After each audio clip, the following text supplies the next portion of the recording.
kalaupun mengenai formatnya itu biasanya macam-macam Ya. kita adakan diskusi di tempat-tempat tertentu atau bahkan kita menggandeng kelompok-kelompok hobi misalnya, hobi Oke. mancing dan sebagainya, pesepeda dan sebagainya. Ya. Nah ini bagian dari teknis bagaimana mencoba mensosialisasikan bahwa mengawasi pemilu ini menjadi tanggung jawab bersama.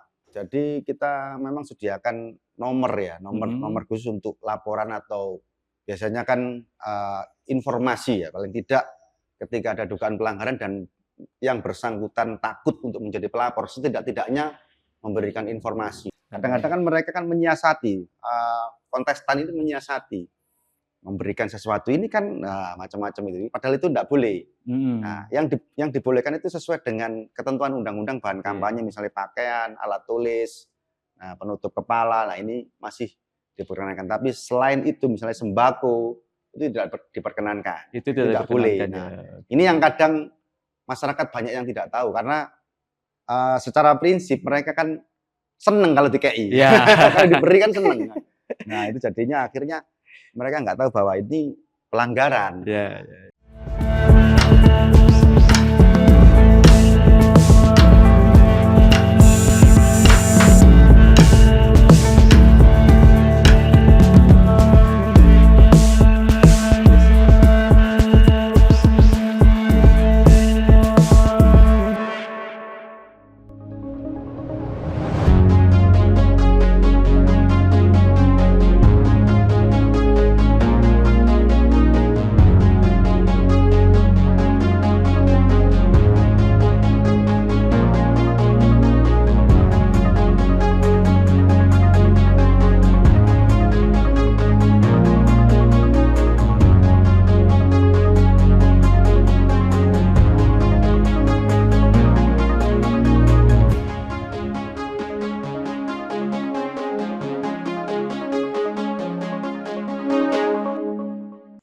Halo Tribuners, kembali bersama saya Iksan Fauzi, News Manager Harian Surya Tribun Jatim Network. Saya kali ini keliling ke Bawaslu Kabupaten Mojokerto. Saya akan ditemani dengan Ketua Bawaslu Kabupaten Mojokerto, Mas Dodi Faisal. Siap. Mas Dodi, selamat untuk periode keduanya, Mas Dodi. Terima kasih. Mas Dodi, Pilkada Kabupaten Mojokerto dalam waktu dekat akan terselenggara ya. Tanggal 27 November 2024. Betul ya. Lah, apa sih yang sekarang dipersiapkan oleh Bawaslu menjelang Pilkada serentak ini, Mas? Yang jelas ya tahapan kan sudah memang ada sesuai dengan tahapan yang ada. Jadi hari ini dan mulai kemarin sampai dengan mungkin beberapa minggu ke depan kita akan lakukan yang namanya rekrutmen badan ad hoc kita. Badan ad hoc mulai dari Panwascam, PKD. Nah kalau terkait dengan WTPS itu akan pada saat menjelang pemungutan suara. Itu Mas. Bagaimana Mas Bawaslu mempersiapkan diri mendorong pengawasan partisipatif, mengajak masyarakat untuk berpartisipasi melakukan pengawasan, baik itu apakah Bawaslu juga membuat laporan secara online atau bagaimana? Ya, jadi untuk mendorong pengawasan partisipatif memang kita perlu bekerja sama ya dengan semua pihak, dari kelompok masyarakat, bisa juga mahasiswa, pelajar, masyarakat desa pada umumnya, tokoh masyarakat, terus kelompok atau ormas tertentu. Nah ini juga kita ajak bersama-sama untuk setidak-tidaknya bahwa mengawasi pemilu ini merupakan tanggung jawab bersama. Jadi itu, kalaupun mengenai formatnya itu biasanya macam-macam kita adakan diskusi di tempat-tempat tertentu atau bahkan kita menggandeng kelompok-kelompok hobi misalnya, hobi mancing dan sebagainya, pesepeda dan sebagainya. Nah ini bagian dari teknis bagaimana mencoba mensosialisasikan bahwa mengawasi pemilu ini menjadi tanggung jawab bersama. Artinya tidak hanya Bawaslu aja yang melakukan Betul. pengawasan ya, Ya, perlu betul. peran aktif dari masyarakat Betul. juga untuk ikut terlibat secara langsung ya. Betul. Nah, Kalau apakah nanti ada pembeda sistem pengawasan yang dilakukan pada waktu Pilpres kemarin dengan yang akan dilakukan di Pilkada nanti? Sebenarnya tidak ada bedanya ya, namanya mengawasi jalannya pemilu. Artinya terkait dengan misalnya bagaimana mencoba untuk merangsang masyarakat untuk mengawasi dan melaporkan jika ada pelanggaran atau dugaan pelanggaran. Nah, ini bagaimana aturan atau perangkat hukumnya itu mungkin yang membedakan. Nah, itu terkait dengan timeline atau waktunya, durasi dan sebagainya. Ini beda dengan rezim pemilu dan rezim pilkada. Misalnya kalau pemilu kemarin itu kaitannya dengan pelanggaran pidana pemilu itu memerlukan waktu 14 hari atau 7+7 di Bawaslu. Nah, kalau pilkada, kalau misalnya undang-undangnya belum dirubah, itu waktunya adalah 3+2, jadi 5 hari. Sangat singkat. Sangat singkat, lebih singkat daripada pemilu kemarin ya. Betul, itu membedakan. Mas, di Pilpres kemarin dan Pileg ya, itu komunitas-komunitas apa saja sih yang diajak Bawaslu untuk melakukan pengawasan ini? Kasih 3 contoh aja. Kira-kira yang nanti di Pilkada juga diajak lagi. Kalau dulu itu komunitas apa ya? Mancing mania. Mancing mania. Terus apakah itu menggambarkan bahwa warga Kabupaten Mojokerto itu banyak yang hobi mancing? Ada beberapa. Jadi ada 3. Kalau jenengan suruh nyebutkan 3 itu komunitas mancing, komunitas pecinta burung, sama pesepeda. Nah, karena di 2020 COVID pada saat itu kan banyak sekali yang ya gowes lah. Itu yang hobi gowes itu yang kemarin banyak. Itu kemarin kita lakukan itu. Jadi di level-level itu. Ada hotline untuk pelaporan, Mas? Ada. Pada Bawaslu? Ada. Kemana, Mas? Masyarakat bisa melaporkan ke hotline apa itu? Jadi kita memang sediakan nomor ya, nomor khusus untuk laporan atau biasanya kan informasi ya, paling tidak ketika ada dugaan pelanggaran dan yang bersangkutan takut untuk menjadi pelapor, setidak-tidaknya memberikan informasi, dan itu kita cantumkan, misalnya kita sosialisasikan juga ke masyarakat bahwa ada nomor hotline yang bisa dihubungi. Itu bentuknya WA atau media sosial yang lain, Instagram atau apa? Ada juga, jadi kita bisa lewat Facebook, Instagram, Twitter, TikTok, dan sejenisnya itu ya.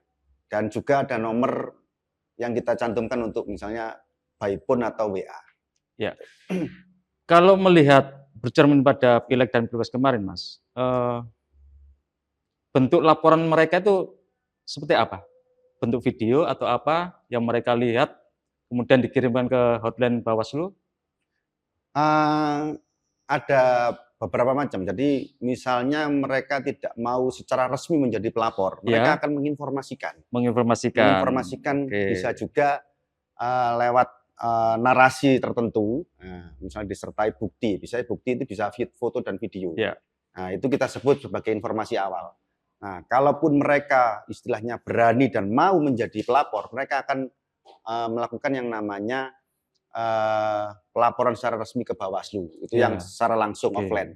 Kita juga ada yang namanya sigap lapor ya, aplikasi untuk laporan online-nya.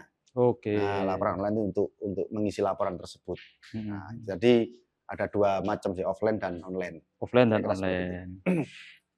Mas, ini kan kalau mengajak masyarakat berpartisipasi melakukan pengawasan kan perlu edukasi pada masyarakat. Betul. Nah, langkah apa yang telah dilakukan oleh Bawaslu mungkin ke depan juga? Bentuknya seperti apa sih untuk membangun pengawasan secara partisipasif dengan masyarakat ini? Jadi sebenarnya yang pertama adalah merangsang keberanian dari masyarakat untuk melaporkan satu kejadian yang itu diduga sebagai sebuah pelanggaran. Ya. Itu merangsang untuk itulah. Jadi ininya kita bisa menjamin bahwa misalnya kalau jenengan jadi pelapor, jenengan saya lindungi, gitu, ada jaminan. Dan kita juga kerjasama dengan kepolisian, artinya kepolisian pun sanggup berkomitmen untuk yang namanya melindungi pelapor dalam hal ini, bisa juga saksi juga kan gitu. Nah, jadi ada semacam komitmen kita untuk melindungi mereka, keamanannya, keluarganya dan sebagainya. Nah, itu bagian dari komitmen kita. Jadi yang pertama adalah merangsang keberanian mereka untuk memang menjadi pelapor itu menjadi sebuah panggilan hati untuk nurani hati nurani untuk menegakkan keadilan pemilu. Memang ini yang penting diharapkan oleh masyarakat supaya mereka tidak merasa terancam ketika mereka melaporkan adanya bukan pelanggaran tersebut. Betul. Mas, Bawaslu ini kan punya tugas juga selain melakukan pengawasan, tapi juga membangun kesadaran politik masyarakat. Betul. Apa sih yang akan dilakukan oleh Bawaslu untuk membangun kesadaran masyarakat terhadap politik jelang pilkada nanti? Jadi membangun kesadaran politik ini juga paling tidak ya kita setidak-tidaknya itu mensosialisasikan bahwa mana-mana yang memang itu hal-hal yang sifatnya pelanggaran dan tidak boleh dilakukan, mana-mana yang boleh dilakukan.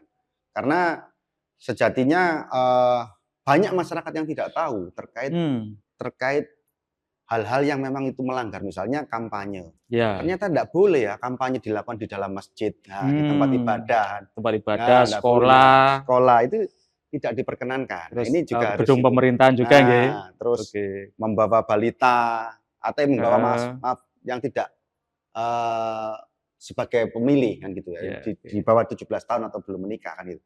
Nah ini yang tidak boleh kan gitu. Nah ini paling tidak edukasinya kita bisa lewat sosmed. Nah kita lakukan dengan misalnya kita menggerakkan badan ad hoc kita untuk mensosialisasikan lewat status di WA misalnya, atau misalnya di sosmed mereka di Facebook dan sebagainya. Karena kita wajibkan badan ad hoc kita terutama di kecamatan, tingkat kecamatan itu mempunyai platform-platform tertentu untuk mensosialisasikan hal itu. Nah, tapi kan masyarakatnya perlu mengetahui bentuk-bentuk pelanggaran, terutama di pilkada nanti kan ya. Lah, apa saja bentuk-bentuk pelanggaran yang kira-kira perlu dipahami masyarakat, kemudian itu yang nantinya menjadi bahan untuk membangkitkan nurani mereka, membangkitkan kesadaran mereka bahwa ini terjadi pelanggaran, tapi mereka juga harus mengetahui dong bentuk pelanggarannya apa saja itu ya. Betul. Apalagi kalau di pilkada ini biasanya tingkat kerawanannya kan begitu tinggi dibandingkan dengan pileg maupun pilpres ya. Apa saja Mas itu Mas bentuk pelanggaran? Jadi pelanggaran ini kan macam-macam ya. Dari setiap tahapan pilkada, setiap tahapan pemilihan ini ada pelanggarannya. Maksudnya ada hal-hal yang dilarang gitu. Nah, misalnya kalau DPT gitu, misalnya bisa jadi ini yang menjadi legal standingnya adalah KPU misalnya. Misalnya masih mencantumkan orang yang sudah tidak ada dalam DPT, orang mati yang di DPT, terus tidak menempelkan data pemilih tetap itu di tempat-tempat tertentu misalnya. Nah, ini kaitannya dengan itu. Kalau misalnya kaitannya dengan kampanye, itu jelas bahwa hal-hal yang dilarang dalam kampanye apa saja. Nah, itu misalnya memfitnah, menghasut, mengadu domba, menggunakan fasilitas pemerintah. Nah, kampanye di tempat yang dilarang. Nah, ini kan tahapan kampanye. Nah, terus tahapan misalnya kampanye yang terbuka terus memberikan sesuatu. Nah, di luar bahan kampanye ini tidak boleh kan gitu. Kadang-kadang kan mereka kan menyiasati, kontestan itu menyiasati, memberikan sesuatu ini kan macam-macam itu. Padahal itu tidak boleh. Nah, yang dibolehkan itu sesuai dengan ketentuan undang-undang bahan kampanye, misalnya pakaian, alat tulis, penutup kepala. Nah, ini masih diperkenankan. Tapi selain itu, misalnya sembako itu tidak diperkenankan. Itu tidak boleh. Nah, ini yang kadang masyarakat banyak yang tidak tahu karena secara prinsip mereka kan seneng kalau dikei. Kalau diberi kan seneng. Nah, itu jadinya akhirnya mereka nggak tahu bahwa ini pelanggaran. Kira-kira seperti itu, Mas. Mas, setiap kali konsultasi pilkada itu tantangan terberat Bawaslu itu kan di Panwascam ya. Apalagi melihat secara geografis Kabupaten Mojokerto itu kan begitu luas ya. Betul. 18 kecamatan dan 5 dapil ya. Lah, ini biasanya ada persoalan di pengawas di tingkat kecamatan maupun kelurahan ya. Apakah nanti misalkan ini terjadi suhu politik tinggi di pilkada nanti. Betul. Kemudian penduduk juga di kecamatan-kecamatan tertentu itu kan populasinya banyak gitu kan. Nah, langkah apa yang akan dilakukan oleh Bawaslu sendiri Mas untuk mengatasi hal semacam itu? Jadi kalau kaitannya dengan secara geografis memang Mojokerto ini ada beberapa daerah yang agak terisolir gitu ya bahasanya. Nah, ini juga di mana itu, Mas? Di daerah Kecamatan Jatirejo ada, Pacet ada, Trawas ada. Tiga kecamatan itu. Gondang sebagian. Nah, itu daerah pinggiran ya pegunungan. Pegunungan ya, daerah pegunungan. Itu biasanya kendala kita memang di jaringan terus akses gitu. Kalau misalnya pada saat perhelatan pemungutan suara yang paling krusial itu misalnya ada bencana, terus misalnya ada hujan lebat dan sebagainya, itu memang terkendala. Tapi berdasarkan pilkada dan pemilu kemarin yang sudah kita laksanakan sebelumnya itu, alhamdulillah. Cuman di pilkada kemarin itu sempat ada beberapa kendala jaringan yang dia harus turun ke kecamatan untuk memberikan laporan. Sebenarnya ya kendala-kendala teknis itu sih sebenarnya. Tapi kalau kaitannya dengan pengiriman logistik ya, kaitannya dengan pengiriman logistik ke daerah tersebut, saya pikir infrastruktur kita sudah cukup bagus lah dibandingkan dengan kabupaten tetangga. Kira-kira seperti itu. Apabila anggota Panwascam atau pengawas di tingkat kelurahan atau desa itu mengalami ancaman misalkan. Betul. Ancaman yang berupa apa, Mas? Ancaman ya bisa jadi secara verbal maupun fisik dan sebagainya ya. Betul. Itu bagaimana advokasi yang dilakukan oleh Bawaslu sendiri? Yang jelas kalau mereka dalam satu lembaga kita, misalnya badan ad hoc kita, otomatis ini tanggung jawab bersama. Nah, kelembagaan Bawaslu. Nah, langkah antisipasinya ya bisa jadi kita akan kontak ke kepolisian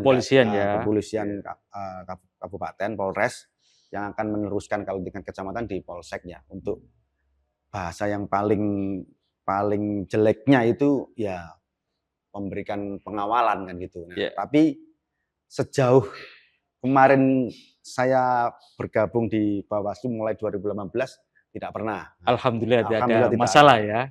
Meskipun di kecamatan, tingkat desa maupun kabupaten. Sebenarnya sempat di 2019 kemarin kan kita nangani kasus pidana sudah, itu kan potensinya juga ada sebenarnya. Cuman enggak kita gunakan itu karena saya yakin masyarakat Mojokerto terutama enggak sampai melakukan seperti itulah yang sampai dirugikan. Gitu. Ya semoga ya para penyelenggara ini juga aman lah ya. Leres, Mas. Oke. Mas Dodi, Kabupaten Bojonegoro ini salah satu wilayah itu masuk dalam kategori kerawanan. Indeks kerawanan pemilu. Indeks kerawanan pemilu ya. Pemilihan ya. Terutama di pilkada ini nanti ya. Bagaimana langkah Bawaslu sendiri mengantisipasi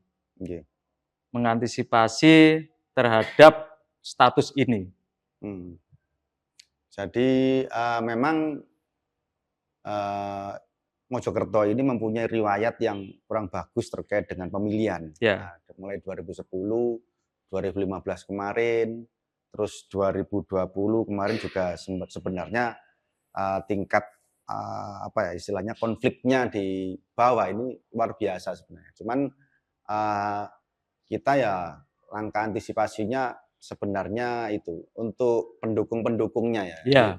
Jadi kita minta untuk para calon ini setidak-tidaknya meredam pendukung-pendukungnya untuk tidak melakukan hal yang sifatnya, terutama hal yang sifatnya anarkis. Ya dengan cara apa ya bahasanya ya jangan sampai ini sampai dibawa ke hal-hal yang sifatnya anarkis gitu aja. Jadi apa ya bahasanya, janganlah itu, ini kan nantinya kan cuma 5 tahun ya, dan ini hanya sebentar. Hanya sebentar Terus, aja ya. Setiap harinya kita juga sebagai masyarakat juga ketemu dulure dan sebagainya kan gitu. Bertemu dengan tetangga lagi kan, walaupun beda gitu. pilihan dalam 5 tahun sekali ini. Memang ya sosialisasi dan merangsang untuk kedewasaan berpolitik ini ya memang perlu penekanan dan sosialisasi secara terus-menerus dan berkesinambungan. Oke. Nah, kira-kira seperti itu. Mas, tantangan dalam pilkada, setiap kali pilkada atau pemilihan, itu kan ada dugaan-dugaan atau persepsi masyarakat bahwa ASN, Polri, dan aparatur di pemerintah desa itu kan tidak netral. Ini persepsi ya, walaupun itu belum tentu juga kan. Lah, apakah ada langkah, Mas, mengantisipasi hal-hal seperti ini itu tidak terjadi di pilkada serentak di Kabupaten Mojokerto nantinya? Misalkan ya kayak ASN itu tidak terlibat dalam politik praktis juga, mendukung calon maupun kepala desa, gitu kan, TNI Polri dan sebagainya. Nah, pengawasan dari Bawaslu sendiri seperti apa, Mas? Jadi kita bisa melakukan 2 langkah ya, langkah antisipasi dan sebagai langkah preventif, dan langkah-langkah penegakan aturan. Yang pertama adalah langkah preventif sebagai antisipasi ini adalah kalau kaitannya dengan ASN, biasanya kita lakukan yang namanya fakta integritas ya. Jadi semacam komitmen mereka untuk bersikap netral pada saat pemilihan. Nah, ini kita sudah lakukan sebenarnya beberapa kali, terutama yang pemilu kemarin itu juga kita lakukan penandatanganan dengan masing-masing istilahnya masing-masing dinas lah bahasanya gitu. Jadi instansi terkait gitu. Jadi Bawaslu mendatangi beberapa tempat dan mereka berkumpul dan untuk melakukan yang namanya ikrar dan melakukan tanda tangan fakta integritas. Itu sebagai satu bentuk antisipasi. Terus kepala desa juga seperti itu. Kita kumpulkan pada saat itu beberapa kepala desa se-Kabupaten Mojokerto, 304 kepala desa dan kelurahan di Mojokerto, kita bagi 4 wilayah pada saat itu. Kita lakukan ikrar dan pengambilan sumpah. Nah, ini sebagai upaya preventif kita, termasuk ASN yang lainnya, guru dan sebagainya. Yang paling banyak kan kemarin guru. Nah, ini sebagai langkah antisipasi bahwa ini loh kamu sudah berjanji, ini loh kamu sudah bersumpah untuk menaati aturan bahwa jenengan ini semua harus netral kan gitu. Nah, itu yang langkah preventif. Langkah penegakan aturan ya kita akan sosialisasikan bahwa ketika jenengan melanggar dan sebagainya, sanksi-sanksinya sudah disampaikan juga ya? Iya, disampaikan, sudah ada yang akan dilakukan. Nah, minimal kita akan sosialisasikan. Ya kita enggak pingin maksudnya itu terjadi. Tapi paling tidak harus ada shock terapi juga kadang itu. Nah, misalnya ada salah satu kepala desa yang memang pada saat itu melakukan dugaan pelanggaran dan kita langsung lakukan yang namanya penanganan. Penanganan ya. Dan penanganan. Dalam penanganan ini kita bersama dengan teman-teman wartawan, polisi untuk mensosialisasikan. Nah, iki lho. Nah, lek kancamu sing kok ngene. Nah, ini akibatnya ngene dan sebagainya. Nah, ini bagian dari bukan menakut-nakuti tanda kutip ya, tapi tidak-tidaknya konsekuensi yang akan diterima ketika seseorang itu melakukan pelanggaran kayak gini. Nah, gak enak lah misalnya bahasa itu. Apalagi di era sekarang, setiap orang bisa menyampaikan informasi ya. Betul. Nah, secara audiovisual ya. Mereka bisa menyampaikan melalui medsos dan sebagainya. Nah, kalau itu yang terjadi kan merugikan mereka juga kan. Betul, Mas. Kira-kira seperti itu. Mas, terakhir ini terkait bansos. Kapan hari KPK, Komisi Pemberantasan Korupsi, itu menghimbau supaya kepala daerah itu tidak membagikan bantuan sosial menjelang pemilihan, gitu kan? Ini berkaca pada sidang MK, sidang sengketa Pilpres di Mahkamah Konstitusi kemarin yang banyak membahas juga terkait bantuan sosial yang diberikan oleh Presiden kemarin kan ya. Lah, apakah Bawaslu sudah mengirimkan surat kepada pemerintah Pemkab Mojokerto untuk memberikan mengingatkan supaya bantuan sosial tidak diberikan jelang-jelang pilkada. Betul.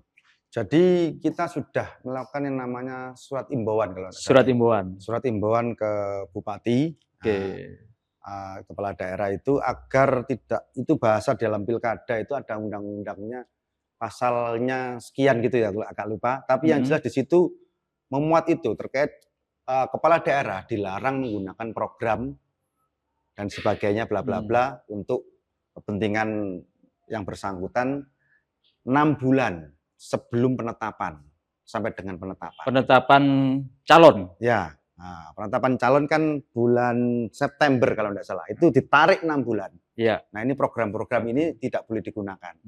Nah, berarti artinya sekarang sudah mulai berlaku ya. Sudah masuk. Kalau mereka itu kita bisa jerat itu dan kita sudah melakukan yang namanya imbauan itu. Tapi sebenarnya kalau bantuan sosial tidak hanya dilakukan oleh petahana, bisa jadi petahana juga tidak melakukan. Tapi calon-calon yang kira-kira didukung oleh pemerintahan, orang pemerintahan itu bisa jadi juga melakukan seperti itu kan, ya kan? Tapi itu kan ya hari ini kita kan juga berpikirnya berdasarkan ketentuan undang-undang. Ketentuan undang-undang ya. Tidak diatur dalam ketentuan undang-undang kan tidak bisa kita proses. Nah, artinya ini sebagai satu celah kan gitu. Ya. Nah, sebagai satu berarti Bawaslu sudah mengingatkan kepada kepala daerah, pemerintah itu supaya tidak melakukan itu ya. Tidak melakukan itu. Termasuk mutasi jabatan. Mutasi jabatan. Mutasi jabatan diperkenankan sepanjang mendapatkan izin dari Kemendagri. Mendagri. Betul, seperti itu.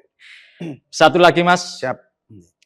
Apa yang perlu Anda sampaikan kepada masyarakat Kabupaten Mojokerto menyongsong Pilkada serentak 2024 mendatang? Yang jelas untuk masyarakat Mojokerto pada umumnya, mari kita sukseskan Pilkada 2024 dengan cara yang bijaksana dan tidak melanggar aturan. Artinya tetap menggunakan prinsip-prinsip bahwa kita ini satu Mojokerto ini saudara. Jadi harapannya pilkada ke depan ini adalah berjalan dengan damai. Kira-kira seperti itu, Mas. Oke. Terima kasih, Mas. Tribuners, demikian bincang saya, Iksan Fauzi, News Manager Harian Surya Tribun Jatim Network bersama Ketua Bawaslu Kabupaten Mojokerto, Mas Dodi Faisal. Kita berharap Pilkada Kabupaten Mojokerto pada tanggal 27 November 2024 nanti berjalan baik, tidak ada gejolak, tidak ada konflik horizontal, dan siapapun kepala daerah yang terpilih bisa memakmurkan warga dan masyarakat Kabupaten Mojokerto. Terima kasih. Saya undur diri, sampai ketemu dengan Ketua Bawaslu di daerah lain. Wassalam.